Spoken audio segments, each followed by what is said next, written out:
A super hilarious storybook, Diary of a Wimpy Kid The Long Haul, depicts the account of Greg Heffley's experiences as he goes on a road trip with his family. The book illustrates a series of instances that are punctuated with a lot of cringy moments, a runaway kid, and a piglet who wouldn't leave them. During Greg's school summer vacation, his mom announces that the entire family will be going on a road trip the next day.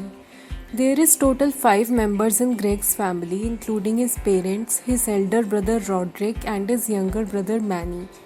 All of them pack their bags, and the next day they set out on their adventure in their minivan, with a boat towed at the back of it to carry extra luggage.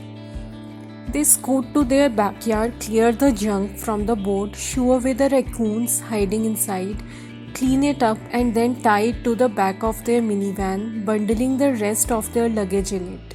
At last, they set into motion and start their road trip.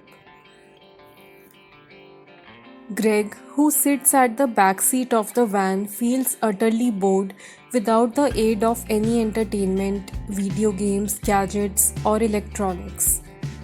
On top of this, his mother is determined to make the trip an educational adventure, so she puts on a tape of Spanish language lessons on the car radio, which freaks him out.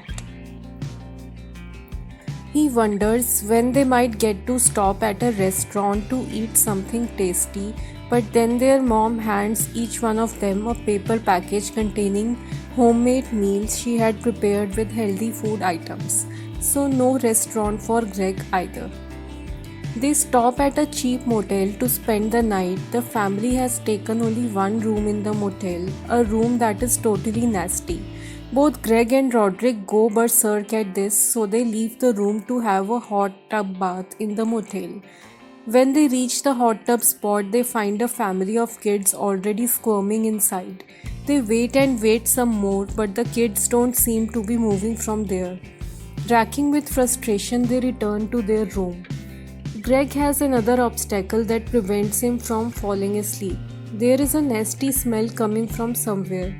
He thinks it's oozing from a dead mouse somewhere, but later on it is revealed that the smell was coming from the elder brother Roderick's socks. Next day, they visit a carnival and snack on tons of fried butter sticks. Coincidentally, there is a competition going on in the carnival for the foulest socks. Hilariously, Greg, from his past experience, suggests Roderick to participate in the competition. Roderick participates and wins it too, unsurprisingly. Meanwhile, Greg's toddler brother Manny wins a Spanish language competition in the carnival. The winner's prize is a little pig. His mother tells them that they don't want to keep the prize. The people there are enraged, and so they have to load the pig along with them in their already stuffed minivan. They empty their water bottle cooler and toss the pig inside it. As Mr. Heffley drives, at one point the cooler tumbles down and pig falls on the van's floor. As pig's nature, the pig makes a mess of the stuff inside the van. In another instance, the pig bites Greg's toe finger. The family stops at another motel for the night, a nicer and cleaner one than the previous. This time they take 2 rooms. In each room is a snack minibar. The pig wakes up during the night and eats up all the snacks from the minibars of both the rooms, which cost them a whopping big money in their hotel bill. At last, they decide to get rid of the pig. On the way, they donate the little animal to a pet zoo, but Greg's youngest brother Manny becomes furious at this. He had apparently become too attached to the little animal. He tries to run away from the car to retrieve the pig. The following day, on the way to the beach, Roderick's giant bubblegum blasts a hole in the van's roof.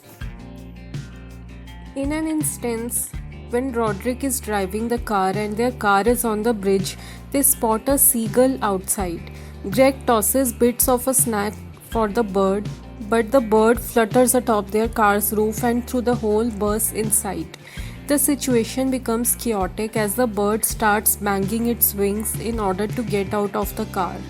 Greg is reluctant to part with the packet of his favorite snack as Seagull snatches it from him and, to their relief, flies out of the car.